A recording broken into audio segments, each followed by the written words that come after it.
tuya sea sembrada la semilla, Señor, sabiduría sobre la vida de tus hijos, de lo que te quieren servir, de lo que tienen el compromiso contigo, de amarte, de servirte y de seguirte, Señor. Gracias te damos en el nombre de Jesús. Amén. Pues hay una condenación, y la condenación es es una frase, un pensamiento que nos aleja a nosotros de la iglesia. ¿Por qué nos aleja? Porque creemos nosotros que no damos la talla para poder servirle. Hay una de las grandes mentiras del diablo. Hay dos grandes mentiras del diablo. La primera es: yo no existo. Es una de las grandes mentiras del diablo, que tiene dominado a tanta gente que piensan que el diablo no existe, y como el diablo no existe, entonces ¿para qué? Otra de las grandes mentiras del diablo es el espíritu de condenación, que nos hace pensar a nosotros de que no damos la talla, de que no estamos capacitados, y que el pecado que nos cargamos encima, la conducta, no la conducta que los hermanos ven, sino la conducta que nadie ve. Porque hay una conducta que todos vemos, y de repente miramos a alguien de la iglesia y decimos: bueno, el hermano es así, o la hermana es así, tiene esta lucha, tiene esta batalla. Pero hay otras batallas, otras luchas que tenemos nosotros los cristianos que nadie ve, son las que son ocultas, que solamente nosotros conocemos, o a lo mucho las personas que viven cerca, muy cerca a nosotros, ¿no? Y entonces hay ese sentimiento de condenación que nos hace pensar a nosotros que no deberíamos estar haciendo determinada labor. ¿Cómo vas a ir a predicar el sábado si te has portado así? ¿Cómo vas a ir a predicar el sábado si esta semana mira lo que has hecho? ¿Cómo vas a predicar si tienes este problema? Y eso nos detiene, no nos deja avanzar. O si vamos el sábado, vamos con un sentimiento arrastrado que no deja avanzar, ¿no? Y entonces una de las cosas que sabe el enemigo es que dice, hay un dicho secular que dice: divide y vencerás. ¿Han escuchado ese dicho? ¿No? Divide y vencerás. Y entonces, ¿qué pasa? La persona que tiene este sentimiento de culpa, este sentimiento de condenación, que se autoculpa a él mismo, dice: no, yo me aíslo del grupo porque los hermanos de repente todos están consagrados para poder llevar la palabra, pero yo siento que no. Entonces eso aísla a la iglesia, nos aísla a nosotros. Entonces, una de las cosas que tenemos que entender nosotros como cristianos es que de ninguna manera, o usted o yo, tenemos que alejarnos del rebaño. No tenemos que alejarnos del grupo. Hasta una de las maneras que tiene el enemigo, cuando hablamos nosotros de cómo caminan en manadas, en la selva, en los lugares, en los grupos que son fuertes, el enemigo lo primero que hace es aislar a uno. Una vez que lo aísla uno, ya está completamente acabado.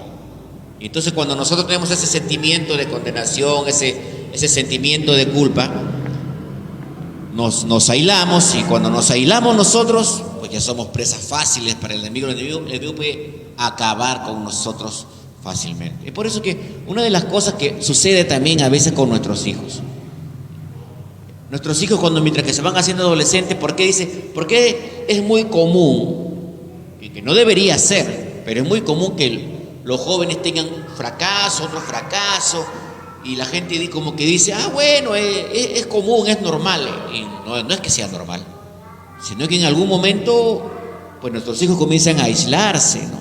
Como que se aíslan, como que se alejan, como que ya no. Llega un momento en los papás y los hijos que ya no hablamos el mismo idioma. El hijo mira al papá y dice: papá, tú no me entiendes, yo hablo un idioma, tú hablas otro. Y el papá tampoco ya no entiende qué cosa es lo que habla el hijo. También cada uno de nosotros hablamos otro idioma, porque ya se aisló. Y la palabra dice: una casa dividida contra sí misma no prospera, ¿no? Entonces el enemigo, sabiendo esto, ¿qué cosa hace? Él divide, y una vez que divide, comienza a vencer. Vamos a ver esta noche 6 puntos. El primer punto, tenemos que entender nosotros que la palabra de Dios es 100% tajante. Romanos capítulo 8, verso 1. Primer punto, mi hermano, mi hermana: no hay condenación. Romanos capítulo 8, verso 1. Este es algo que sucede mucho en la iglesia. Porque una iglesia, en vez de andar dividida, debería andar empoderada y no dividida. Romanos capítulo 8, verso 1. Romanos capítulo 8, verso 1.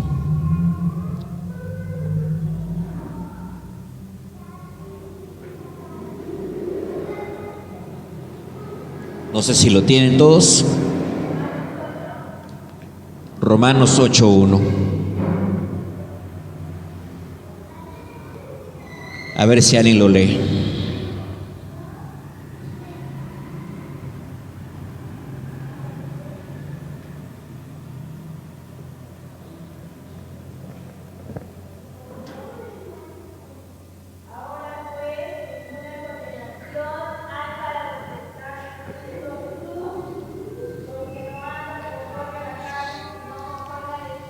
Muy bien. Dice, no hay condenación para los que están en Cristo. No hay condenación. Entonces, tenemos que entender nosotros que si el Señor nos dice que no hay condenación. Muchas veces nosotros, la iglesia comienza a dividirse entre ella misma, porque comienza a mirar los defectos del otro hermano, comienza a mirar los defectos del otro, y comenzamos defectos del otro, y comenzamos nosotros como querer comenzar a dividirnos, y tenemos que entender que la palabra dice que no hay condenación. ¿Cómo yo sé que estoy en Cristo Jesús? Usted está dentro de la iglesia, usted está sirviendo a la iglesia, usted está orando, usted está congregando, ¿me entiende? Usted está sirviendo, usted está dentro de la iglesia. Y dentro de este grupo de la iglesia, déjeme decirle que absolutamente nadie en el grupo, en el rebaño del Señor, absolutamente nadie es perfecto. Y si nadie es perfecto, y si todos somos de alguna manera, cometemos pecado, uno o de una o de diferente manera, porque la palabra dice que todos somos pecadores, entonces no hay condenación para nadie, ni para usted, ni para mí, no hay condenación. Hay gente dentro y fuera de la iglesia con un espíritu de condenación buscando que dividir la iglesia, y que hay que aislarlo a usted. ¿Se da cuenta? De alguna manera, gente de afuera de la iglesia que le busca que estorbarle su espíritu, dándole un espíritu de condenación, como por ejemplo, no sé, un primo, un hermano, pero ¿para qué vas a ir a la iglesia si tú eres así? ¿Y para qué vas a la iglesia? Tratan de sembrarle a uno en la mente, en el corazón, un espíritu de condenación. O sea, esa persona se deja usar por el diablo para sembrarle a usted un espíritu de condenación, un espíritu de culpa. Y una vez que usted tiene el espíritu de culpa, usted dice, verdad, no tiene razón. Y usted se olvida que la palabra en Romanos 8:1 dice, no hay condenación para usted. No hay condenación. Porque muchas veces, no, bueno, que vaya el pastor, porque el pastor de repente seguro ya no peca ya más. Y como ya no peca nunca más el pastor, un poquito más le sale alitas, le sale una aureola en la cabeza, él es el único capacitado que tiene que para predicar. Y no es así. La misma carga que tiene usted lo tiene el pastor. Y entonces, así como mucha gente de usted dice que ya sí vas a la iglesia, al pastor también le dicen que ya sí vas a la iglesia. Porque es un espíritu de culpa, un espíritu de condenación que el enemigo quiere sembrar en la mente, en el corazón de la gente. ¿Se da cuenta? Entonces tenemos que entender, sepamos que esa es una de las armas que tiene el enemigo para atacar la iglesia, para dividirla. Sabiendo esto, cuando alguien le dice esto, usted no tiene que sentirse mal. Usted tiene que mirar a esa persona como que se está dejando usar por el diablo para sembrarle ese espíritu de condenación. ¿Se da cuenta o no? ¿Estamos aprendiendo? Dice San Juan capítulo 12, 47, no lo busquen si no nos atrasamos mucho. Dice, Jesús mismo habla y dice, yo no he venido a condenar al mundo. ¿Han leído eso o no? ¿Amén? Pero a veces nos olvidamos cuando viene el enemigo y nos trae una palabra de condenación, nos siembra esto en la mente, en el corazón, y ya no salimos de esto. Nos aislamos del grupo, presa fácil. El enemigo dice, divide y vencerás, lo logré. Y nos olvidamos que Jesucristo fue cuando dijo, yo no he venido a condenar al mundo. Yo no he venido a condenar al mundo, dijo Jesús. Pensamos nosotros que Jesús está ahí señalándonos, así como nos señala fulano, mengano, viene y nos señala y nos dice muchas cosas, pero Jesús dice, yo no he venido a condenarte.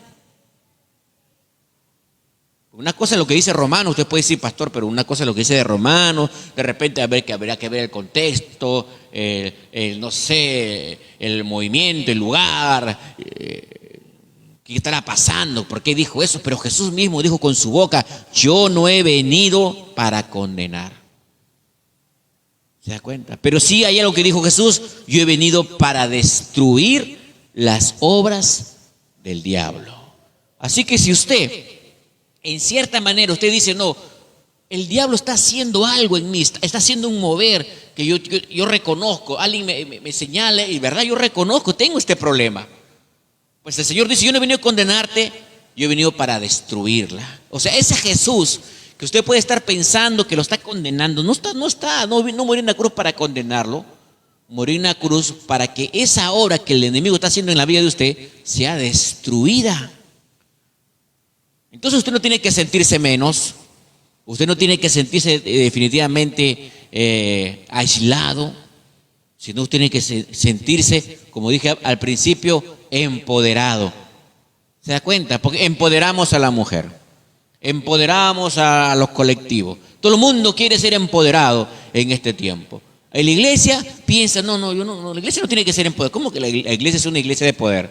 Y si hay un grupo desde los tiempos más antiguos que siempre tuvo que estar y la visión de Dios era de que esté empoderado, era la iglesia. ¿Se da cuenta o no?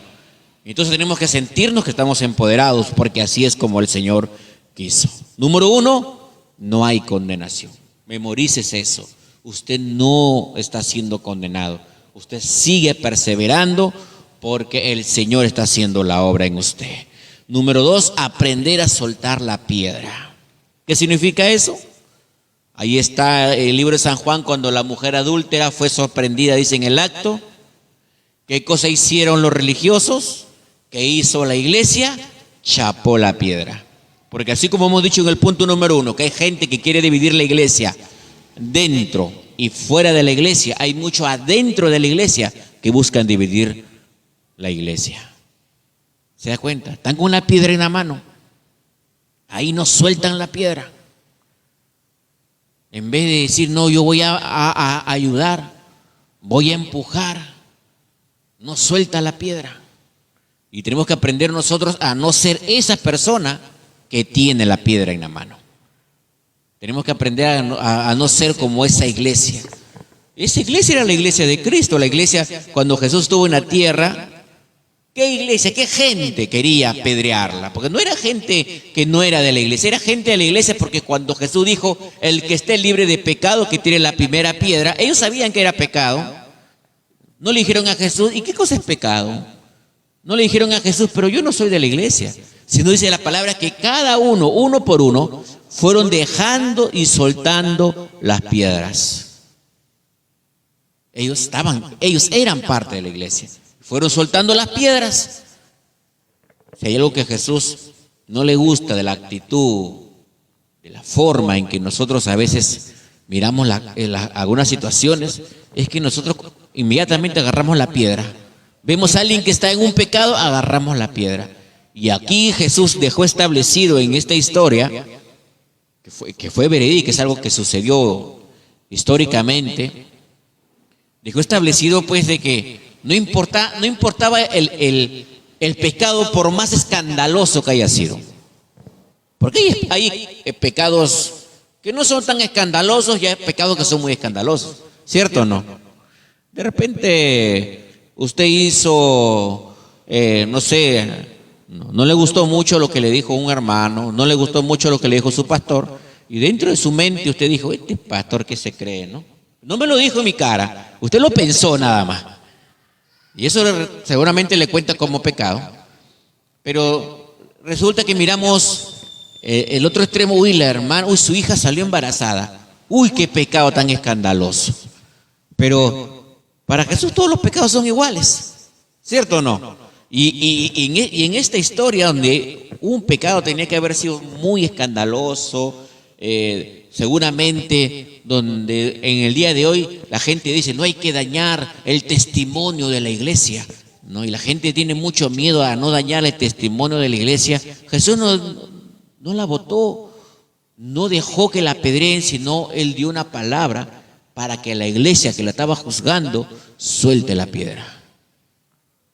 Entonces tenemos que aprender nosotros a soltar la piedra, no estar ahí entre nosotros mirando en qué momento o uno o el otro fallamos, sino estar dispuestos nosotros a entender que tenemos que no juzgar, sino siempre orar los unos por los otros. Número 3, la misericordia de Dios se renueva, la condenación no se renueva. Dice el Salmo, quiero que lean esto, Salmo 138.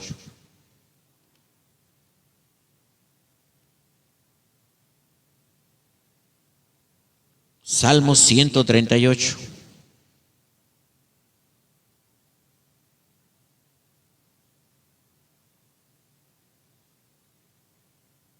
¿Lo tienen? El verso 8. Yo no sé si usted sabe esto, pero este es un salmo que lo escribió el rey David.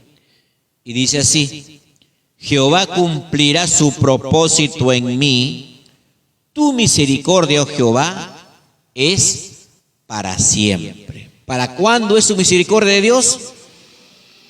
Para siempre. La condenación no es para siempre, porque cuando llegamos a los pies de Cristo, la condenación se anula. Pero la misericordia de Dios es para siempre, dice. No desampares, Señor, la obra de tus manos.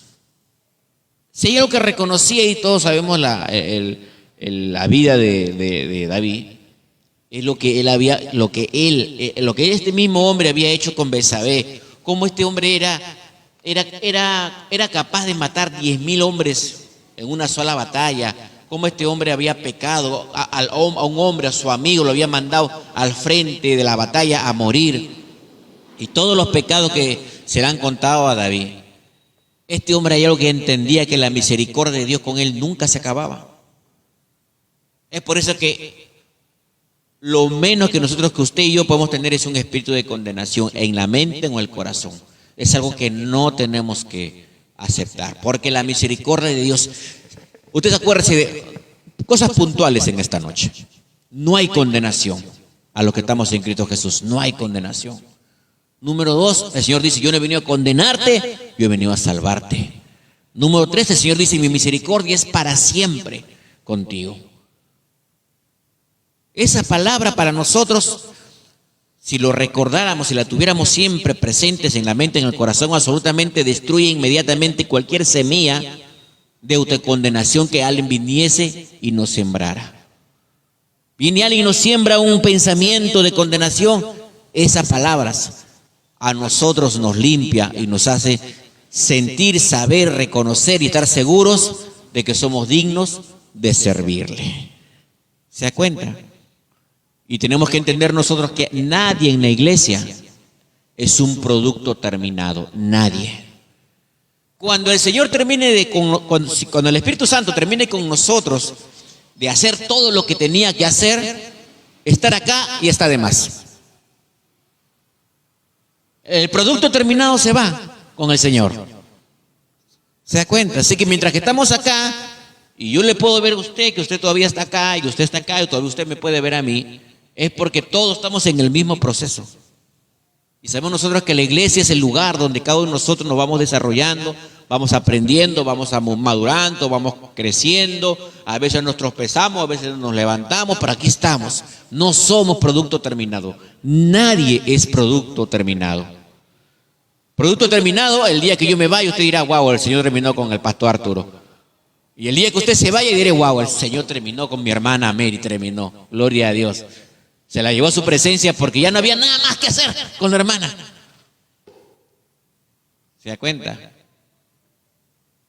Entonces entendemos esto. Cada uno de nosotros somos dignos, mi hermano, de servirle.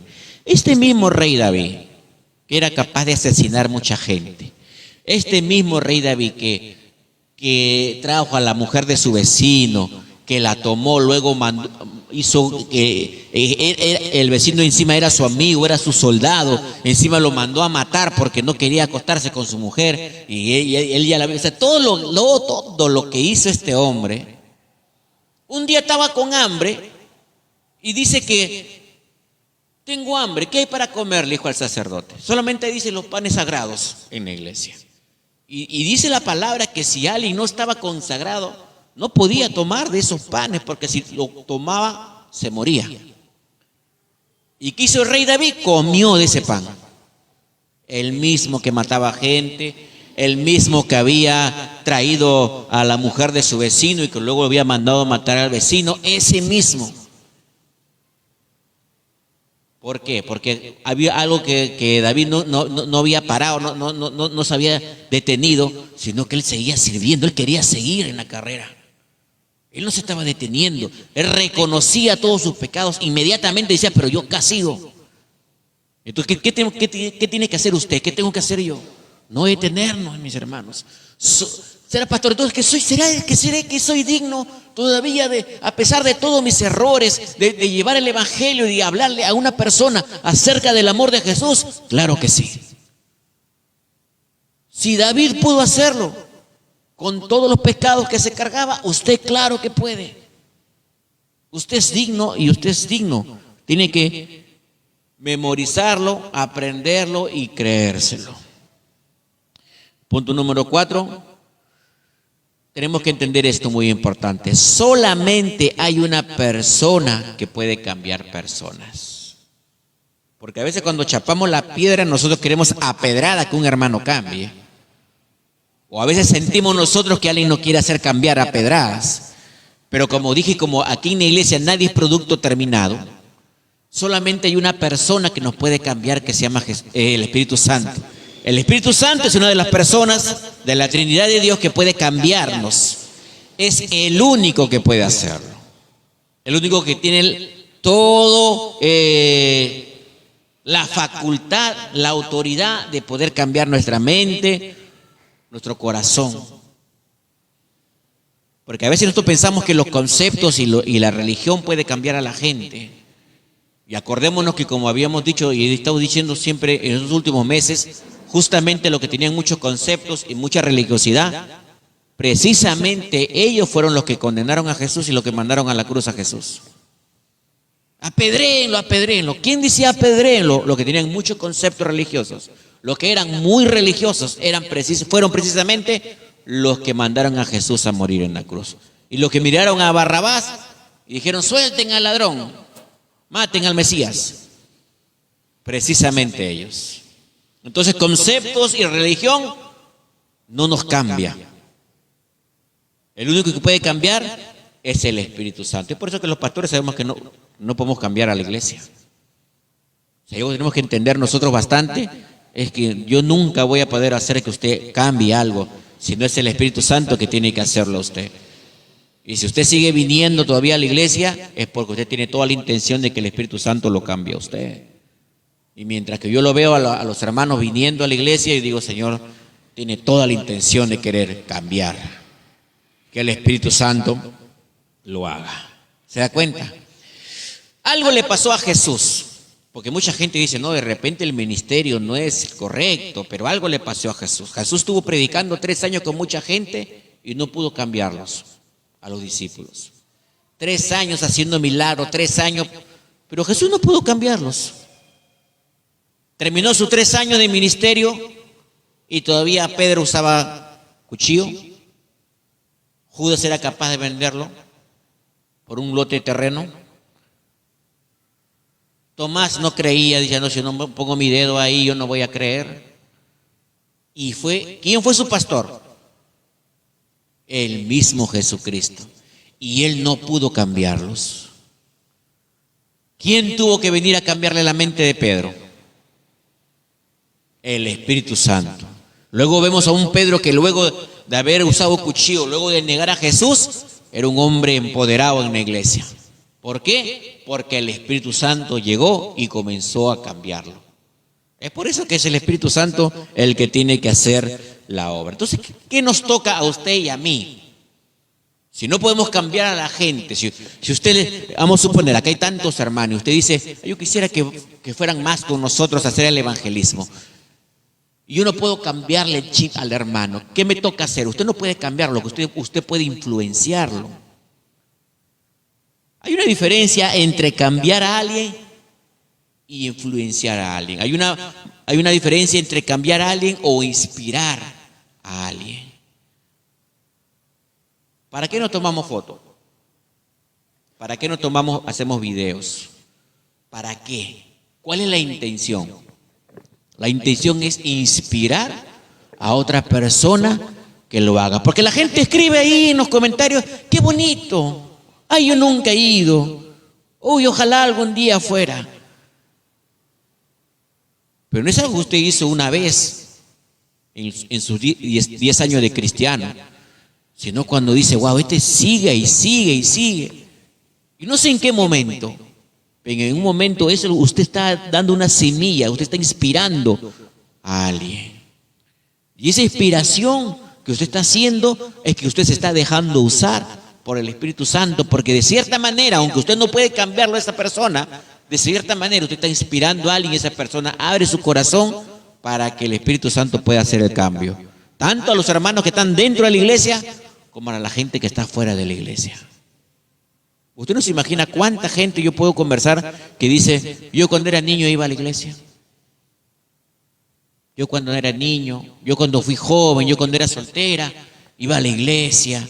Sí, yo me acuerdo, iba a la iglesia. Y lo dicen con si usted escucha las palabras, la gente lo dice con un tono de como cuando los que somos mayores decimos, ah, qué bonito el colegio, ¿no?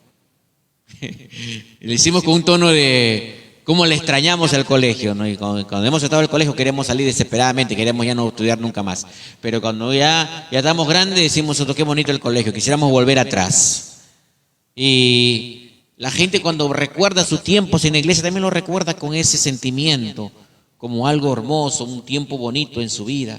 Porque qué malo puede sacar en la iglesia, Ale.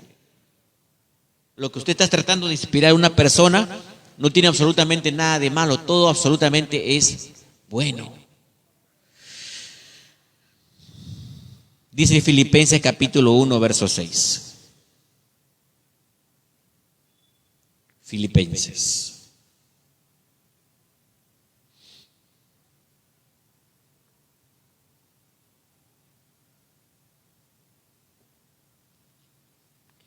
Capítulo 1, verso 6. Dice, estando persuadido de esto, que el que comenzó en vosotros la buena obra, la perfeccionará hasta el día de Jesucristo. ¿Quién escribe la carta? El apóstol Pablo. ¿A quién se lo escribe? A la iglesia de Filipos.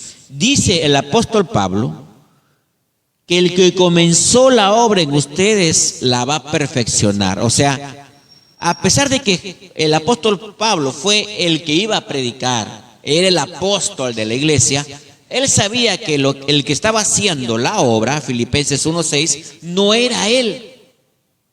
Por eso dice, yo comencé la obra, no dice, él dice, el que comenzó la obra la va a perfeccionar.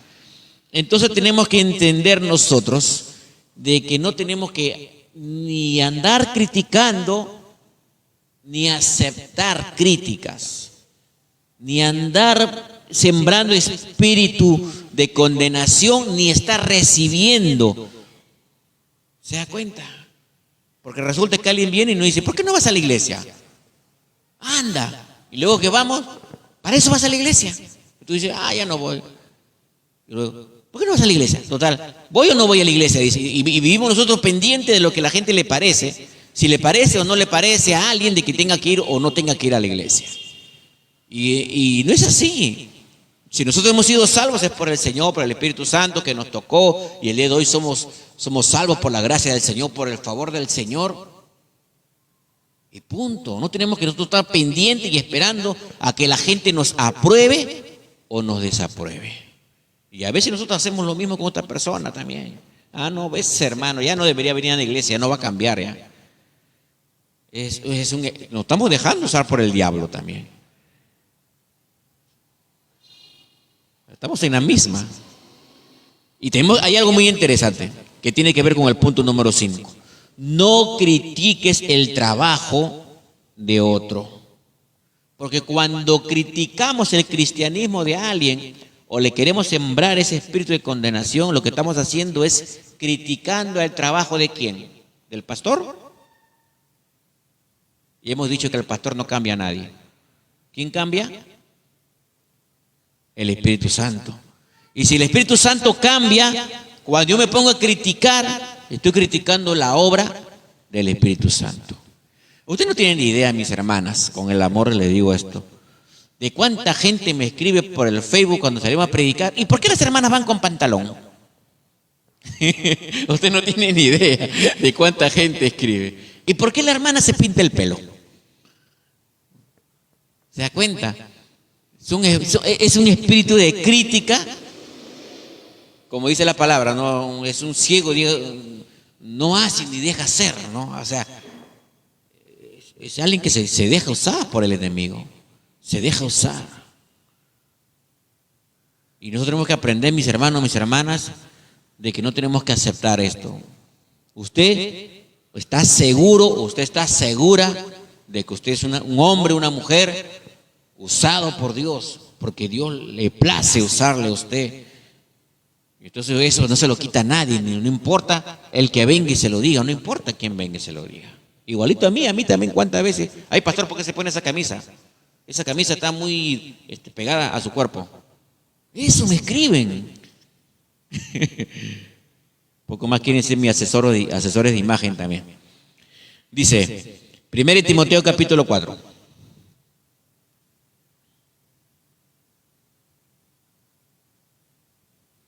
Primero de Timoteo.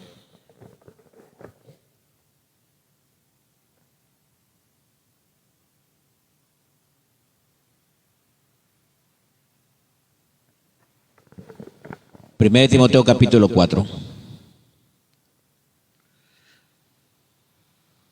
Verso 1. Pero el Espíritu dice claramente que en los postreros tiempos algunos apostatarán de la fe, escuchando espíritus engañadores y a doctrinas de demonios, por la hipocresía de mentirosos que teniendo cauterizada la conciencia, prohibirán casarse, mandarán obtenerse alimentos que Dios quiso. Acá está hablando de gente que dice que se le cauteriza la conciencia. O sea, como que ellos, ¿qué pasó con la mujer adúltera? Querían apedrear a una mujer por un pecado evidente. ¿Por qué? Porque ellos tenían cauterizada la conciencia. ¿Qué hizo Jesús? Le abrió otra vez el entendimiento de su conciencia y dijeron, el que esté libre de pecado, que tire la primera piedra. ¿Por qué dejaron la piedra? ¿Porque Jesús estaba mirando? No, ellos querían que Jesús avalara el apedramiento. Pero ¿por qué su conciencia cuando fue destapada? Ellos fueron dejando las piedras. ¿Se da cuenta? Importantísimo es esto, mi hermano, mi hermana. Alguien que critica en un espíritu de condenación o lo hacemos nosotros es porque se nos está cauterizando la conciencia. Porque cuando tenemos la conciencia bien, nos damos cuenta que somos tan pecadores como la otra persona. Luego verso 4 dice, porque todo lo que Dios creó es bueno y nada es de desecharse si se toma con acción de gracias, porque por la palabra de Dios y por la oración es santificado. Todo se santifica con una oración. Así que si usted es pecador y usted tiene esa carga y alguien lo señala, usted dice, yo oro y me santifico. Yo soy digno de hacer lo que puedo hacer. Luego verso 6 dice, si esto enseñas a los hermanos, es el apóstol Pablo diciéndole a Timoteo, si esto enseñas a los hermanos, serás buen ministro de Jesucristo, nutrido con las palabras de la fe y de la buena doctrina que has seguido. Dice, desecha las fábulas profanas y de viejas, ejercítate para la piedad. ¿En qué ámbito se había criado Timoteo? ¿Quién lo había criado a Timoteo? Su abuela Loida. Y seguramente la abuela Loida lo había criado y seguramente andaba siempre escuchando las pláticas de la abuela Loida, seguro en las reuniones con las otras hermanas. Tanto así que el apóstol Pablo se había aprendido más, dice acá, las fábulas. fábulas profanas, deséchalas, dice. O sea, había algo.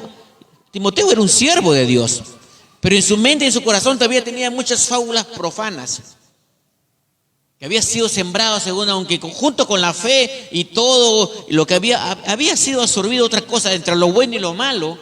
Nunca el Señor desechó a la abuela, pero más bien la exaltó a la abuela por lo que ella ya había hecho en el corazón de Timoteo. Pero al mismo tiempo algo pasaba en Timoteo que el Señor dijo: no, así no es. Desecha esas fábulas profanas y de viejas. Así dice. ¿Lo leen o no lo leen? Así dice, ¿no? Muy bien. Interesante. Entendamos. Espíritu de condenación. Espíritu de condenación no podemos tener. Y para terminar, el punto número 6, ¿no? 6 puntos. El espíritu de vergüenza es un espíritu de condenación. Desde el huerto del Edén. Adán, ¿dónde estás? ¿Dónde estaba Adán? Escondido. ¿Por qué te escondiste? Lo dice, lo traduce, tuve miedo, pero no es que tenía miedo, él tenía vergüenza. ¿Por qué tenía vergüenza? Porque había pecado. El espíritu de vergüenza es el espíritu de condenación. Ay, pastor, tengo vergüenza. Tienes un espíritu de condenación. Si hay algo que podemos hacer para Dios que nos da vergüenza, es el espíritu de condenación que está dentro de nosotros y nos está hablando aquí al oído, nos está dando duro ahí. Ahí está perseverante, insistente, con esa frase: tú no deberías hacerlo, no eres capaz, no eres digno. Es por eso que hay cosas en el tema de la iglesia que nos dan vergüenza hacerlo. ¿Se da cuenta? Ese es un espíritu que tenemos que aprender a romper. Si yo tuviese la oportunidad, el Señor no me ha dado la oportunidad de que algunos de mis que estudiaron conmigo en el colegio pudiesen estar conmigo en la iglesia. He congregado con algunos que me han conocido en el mundo, pero no en el colegio.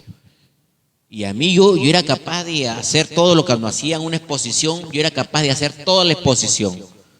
Todo el trabajo, dibujo, todo lo que quieras. Pero el tema de ir a salir al frente y exponer, todos sabían que yo no iba a exponer. Porque decía, no, a mí me da vergüenza y yo no voy a decir ni una palabra. Y cuando el profesor decía, salga al frente, exponga, yo salía al frente, no, porque no quería desobedecer, pero no exponía nada. No decía ni hola. ¿Va a decir algo? Le voy a poner 0, decía yo. Yo me quedo sorprendido, mi hijo Aarón, ahí en la Nero Reyes exponía frente a todo el colegio ahí. Yo me quedaba, yo no era capaz de hacer eso, ni adentro del salón, menos iba a hacerlo frente a todo el colegio. Y he tenido que luchar con esa batalla para el día de hoy estar acá con usted. Así como yo le conté hace mucho tiempo que habían 2 cursos en el colegio que a mí no me gustaban todos los cursos, menos 2. A mí no me gustaban ni historia ni geografía. Para mí eran los peores cursos. ¿Para qué sirve? Decía yo. Yo nunca voy a salir de Perú. Yo no he vivido en el tiempo de Atahualpa. ¿Para qué me sirve el tiempo de Atahualpa si yo no he vivido en ese tiempo? Decía yo. Y cuando quise enseñar Biblia, tuve que aprender geografía e historia. Pura geografía y pura historia me tocó aprender. Y así como yo he tenido mis batallas, usted también va a tener sus batallas, o las está teniendo o ya las tuvo. Y usted va a tener que aprender a sacar todos esos espíritus que vienen y le dicen. Y a mí cuando yo abrí la Biblia y me di cuenta que solamente era historia y era geografía, dije, yo no voy a poder con esto. Pura historia, pura geografía. Nunca en mi vida he podido. ¿Cómo voy a poder yo con esto? Y hasta el día de hoy sigo luchando. Se me hace difícil hasta el día de hoy. Y hasta el día de hoy sigo luchando. Ahí están mis hijos, hay cosas que yo me olvido y le tengo que preguntar, ahí está mi Aarón, ellos saben, se acuerdan más que yo de la genealogía, de historia, del papá, de la mamá, del hijo de quién, ellos se acuerdan más que yo. Yo tengo mis luchas igual que usted, ¿se da cuenta o no? Entonces, ¿qué cosa nos enseña esto? de que no tenemos que tener vergüenza, mi hermano. Mi hermana, el espíritu de vergüenza es el espíritu de condenación. Y no permitamos que el enemigo siembre ese espíritu. Quiero dejarle este pensamiento. Que yo quiero que usted se recuerde este pensamiento. Nadie es responsable de los resultados. Pero sí, todos somos responsables de nuestra obediencia. ¿Qué cosa quiere decir esto? Yo no soy responsable del cambio de la iglesia. El responsable es el Espíritu Santo, que es el que cambia a usted. Lo que yo soy responsable es de haberle enseñado en mi obediencia. ¿Se da cuenta? Usted cuando sale a predicar el evangelio, usted no es responsable de los resultados. Usted no es responsable de los resultados de la gente. Usted es responsable de que usted salió o no salió a predicar. De eso sí usted es responsable, pero no de que si la gente lo aceptó o no lo aceptó. De eso usted no es responsable. Imagínese a Jesús cómo hubiera terminado su ministerio sintiéndose mal. Padre, ¿cómo va a ir a la cruz todavía? No. Mira, Pedro sigue siendo el mismo. Mira, Judas ya recibió la plata. Mira, Tomás, yo sé lo que piensa Tomás, no cree todavía. Como que Jesús podía haberse sentido frustrado y decir, no hice nada con estos 12. Pero él sabía que él no era responsable de los resultados, sino que él era responsable de la obediencia. Y su obediencia de él era hacer lo que tuvo que hacer y luego ir a la cruz. Y él fue obediente. Y por eso fue exaltado. ¿Por qué fue exaltado Jesús? ¿Por los resultados o por la obediencia? Desde el tiempo de Isaías, ¿qué cosa es lo que se le alababa a Jesús? ¿Los resultados o la obediencia? La obediencia. Todo el tiempo se le exaltó a Jesús la obediencia. Y el espíritu de condenación nos bloquea la obediencia. ¿Para qué vas a ir a la iglesia? Te bloqueó la obediencia. Ya no obedeces. Porque aislarte el rebaño es desobedecer. No actuar, no moverte, hacer las cosas que el Señor nos mandó es desobediencia. Y eso es algo que nos bloquea. Amén. ¿Hemos aprendido algo hoy día?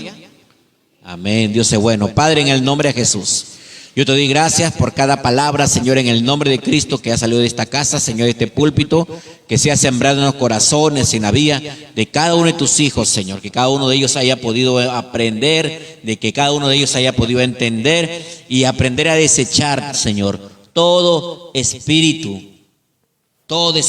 Señor, que nos condena, espíritu de condenación, Padre, en el nombre de Jesús, sea arrancado, sea liberado, sea desechado, espíritu de vergüenza, en el nombre de Jesús. Ayúdanos a no ser, Señor, víctimas, ni ser culpables, Señor, ni andar sembrando y tener las piedras en las manos para condenar y juzgar a la gente, sino que, Padre mío, dejemos que el Espíritu Santo haga la obra como Él quiere, como Él sabe hacerlo. Padre, ayúdanos a ser obedientes, ayúdanos a tener la capacidad de obedecer, Señor, Padre mío, no importando todas las artimañas que usa el enemigo para bloquear nuestra obediencia, sino que seamos constantes y perseverantes en esto, en el nombre de Jesús. Amén, amén, amén. Vamos a levantar nuestras ofrendas. Dios es bueno. No se olviden que el día sábado estamos a las... ¿Habíamos quedado? A las 4, ¿no? 4:30, ¿no? 4:30, estamos saliendo desde mi casa, porque estamos barriendo todas las zonas de abajo y el parlante está abajo, así que de ahí salimos, ¿no? Muy bien, 4:30 los espero, los amo, vamos a orar. No se olviden que el día de mañana hay enseñanza con el pastor Abraham, no se pierda, seguramente va a ser una enseñanza de muchísimo valor en el nombre de Jesús. Padre, yo te doy gracias por cada semilla, Señor, que tú has puesto, Señor, en la mano de tus hijos, Señor. Bendícelo, ayúdalo, Señor, Padre mío, prospéralo conforme a su fe, a la fe de cada uno, Señor, en el nombre de Jesús. Ayúdanos, Señor, Ayúdanos a ser generosos, Señor Padre mío, en todo, en nuestro servicio, en nuestras ofrendas y en todo lo que podamos hacer, Padre. Gracias te damos. Sea multiplicada la semilla, Señor, por la fe que tenemos en ti, Padre mío, en el nombre de Jesús. Amén y amén. Amén.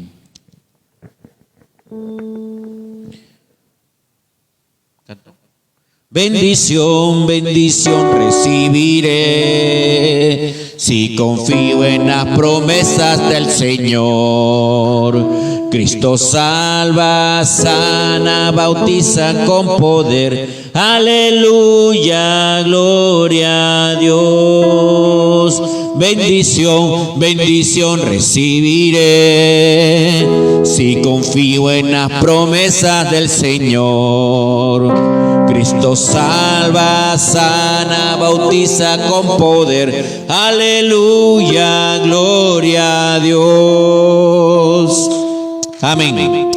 Señor, a salir de este lugar, tu presencia nos lleve con bien, Padre. Gracias por este día. Gracias por cada día, Señor. Si tú viniste esta noche, la iglesia tuya está preparada, Padre. Y te pedimos, Señor, en el nombre de Jesús, Padre mío, hasta que tú llegues por la iglesia, ayúdanos a seguir trabajando. Ayúdanos a seguir haciendo lo que tenemos que estar haciendo. Bendice la labor del día sábado, Señor Padre mío, en el nombre de Jesús. Padre mío, quebranta, desecha, rompe, desarraiga toda artimaña del diablo en oposición al servicio, Señor tuyo. En el nombre de Jesús, gracias te damos por el privilegio de haber estado en tu casa y estar reunidos. En el nombre de Cristo Jesús. Amén. Amén. Amén. El pueblo de Dios dice: Maranata, Cristo viene pronto. Amén. Bendiciones.